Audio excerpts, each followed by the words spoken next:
How to eat acorns. Step 1, put your acorns in water. Any of the ones that float are a bad nut, like that guy with the Willy Wonka TikTok.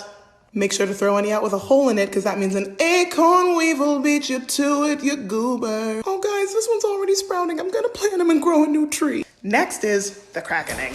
I hold it in place with a nutcracker, then smash it with a hammer. Success! Now I have to do this like 200 more times. When you take the nut meat out of the shell, try to get as much of the skin off as possible too. Put the nut meat into water to stop oxidation and to start leaching the tannins out. Also, it's tomorrow now. After a day, it'll look like this, and all that color is the tannins yeeting themselves from the acorns because it's water soluble. To speed up the leaching process, you can also grind them into a meal and pass water across it because exposed surface area. Then soak until they're not bitter anymore. White oaks take like a day. Red oaks take like 3 weeks. I used my ground acorns to stuff a pan bread and make lace cookies. Let's make a fancy dessert out of seaweed. This is Irish moss. It is a red algae that I harvested off the coast of Maine, and it gels up when it's heated, so we're gonna try and set a panna cotta with it. I don't know, it might fail. First, rinse your moss, otherwise your panna cotta is gonna be salty. Put half the moss in hot water to gel and half the moss in cold water to rest. Next, heat up some soy milk, coconut cream, and sugar on your stovetop. If you're not a filthy vegan like me, then you can just use whole milk and a dollop of heavy cream. Once it starts boiling, add in your cold moss and your spices for flavor. I'm using sweet fern, but you can use normal people things like cinnamon. I stirred in some of the hot gel, and now we're gonna strain the whole thing.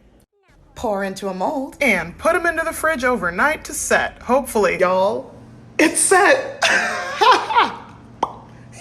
And let's see how it is. Okay, damn, that's pretty good.